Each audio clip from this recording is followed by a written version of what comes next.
हाय। क्या हाल है? कैसे हैं आप? ज़िंदगी में सब ठीक ठाक? यहाँ भी सब कुछ ठीक ठाक है जी। तो आज का वॉइस नोट शुरू करते हैं एक कमाल की बात के साथ। ज़िंदगी में अक्सर आपने लोगों को सुना होगा ना कि कोई आता है, कोई जाता है, पर ज़िंदगी रुकती नहीं है। ये सच भी है यार, महसूस किया है मैंने। कभी कभी कुछ लोग हमारी ज़िंदगी में बहुत ख़ास होते हैं और उनका जाना हम बर्दाश्त नहीं कर पाते। रह रह कर उनकी बातें याद आती हैं। सोचते हैं कि उनके साथ बिताए पल कितने खूबसूरत थे ना। उनकी छोटी छोटी बातें, उनका हंसना, मुस्कुराना, गुस्सा होना, कभी उनका इमोशनल होना, सब हमें याद आता है।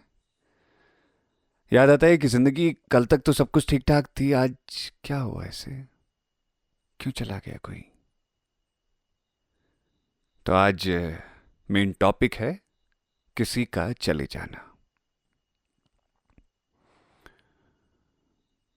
मुझे उनका चेहरा याद आ रहा है। वो चेहरा जो हर वक्त मेरे आसपास रहता था, यादों में, और अब तो हमेशा रहेगा मेरी जिंदगी के हर शामिल हिस्से में। कहते हैं मैं जब बहुत छोटा था तब उनकी पीठ पे चढ़ के बैठ जाता था जब वो हमारे लिए घर बना रहे थे। वो मिस्त्रीगिरी का काम करते थे और पत्थरों को जोड़ करके घर बनाया करते थे। हमारे यहाँ पत्थरों के घर होते हैं। पत्थर में मिट्टी का गारा लगा करके उन्हें जोड़ा जाता है और घर बना दिए जाते हैं। वो ऐसे ही घर बनाते थे। मैं ताऊ जी कहा करता था उन्हें। उनकी यादों की निशानी ये है कि 41 नंबर की एक बीड़ी पिया करते थे। और जब भी मैं कहता कि मत पिया करो, ये ख़राब चीज़ है, तो कहते ठीक है, ये आखिरी है, इसके बाद नहीं। अब वो नहीं है, चले गए। आज दोपहर खबर मिली है कि एक हॉस्पिटल में जहां वो अपना इलाज कराने गए थे, वहीं से उनका चले जाना हुआ। आखिरी वक्त में रह गई तो बस निशानियां। इस एक साल में हमारी जिंदगी ने बहुत कुछ देखा है, बहुत कुछ भुगता है। साल भर पूरा नहीं हुआ है जब हमारी ताई जी हमें छोड़कर चली गई थी। अब उसके बाद एक दूसरे ताऊ जी। फैमिली में लगातार लोगों का जाना जा रहा है। लोग जा रहे हैं हमें छोड़कर। अब ऐसा लग रहा है कि ये जो जिंदगी हम जी रहे हैं, ये जिंदगी ठीक है भी या नहीं। कैसा हो जाता है ना मन।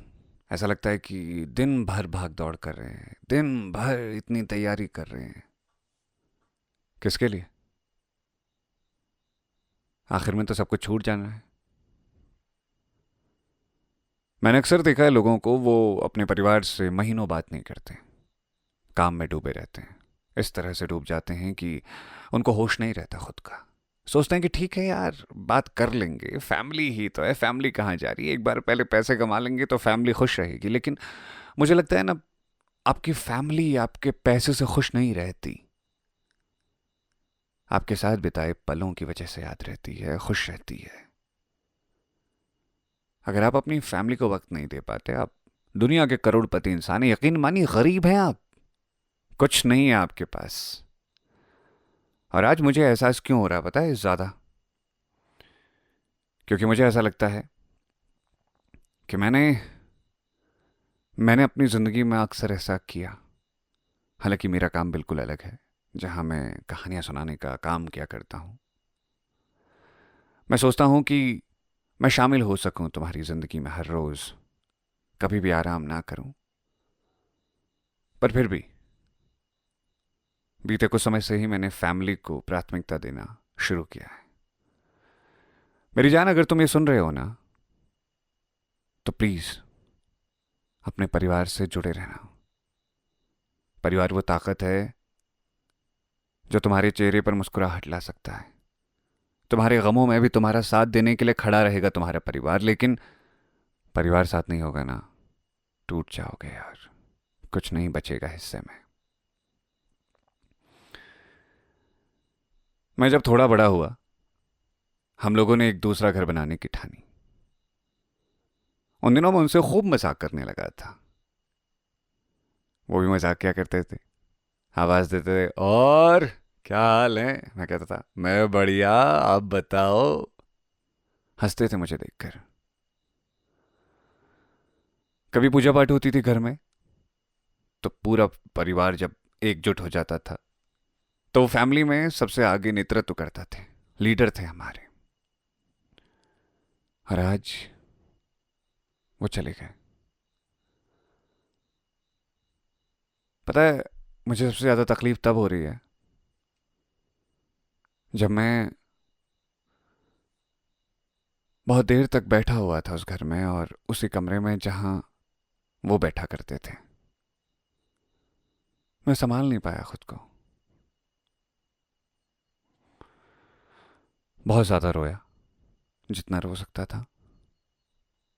फिर उसके बाद माँ बाबा ने भी समझाया, मैंने खुद को भी समझाया कि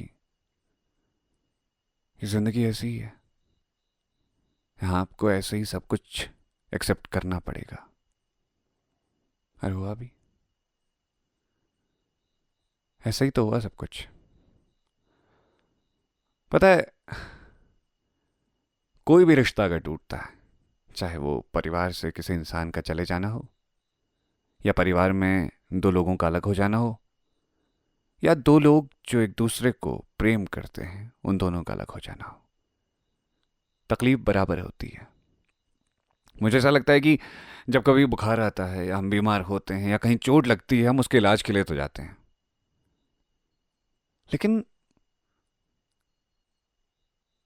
जो तकलीफ दिल में होती है, जो इमोशंस की वजह से होती है, उसके लिए हम कभी इलाज नहीं करवाते। हमें लगता है ठीक है यार, मेंटल हेल्थ की बात कर रहा हूं। कहाँ लेते हैं हम सीरियसली इस बात को। मेरा ये मानना है कि जिंदगी बहुत छोटी है मेरी जान, कभी भी कुछ भी हो सकता है।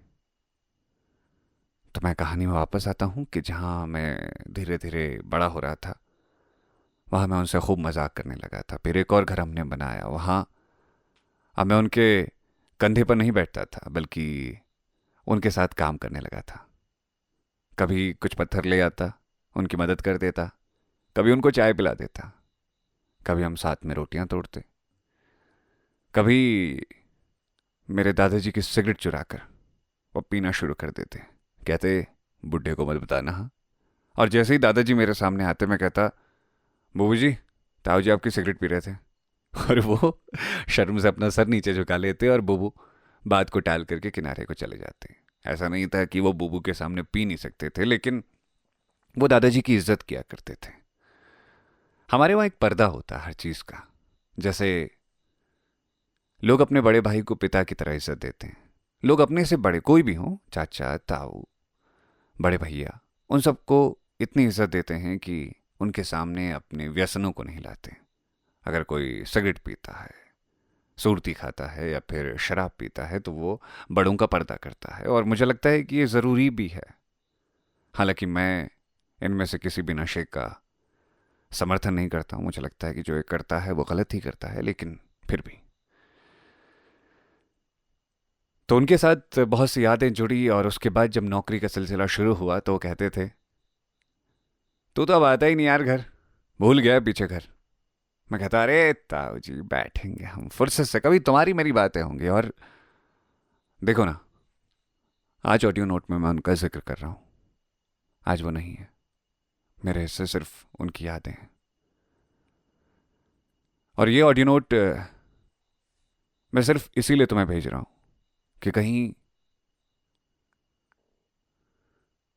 तुम अपनी फैमिली से दूर तो नहीं हो।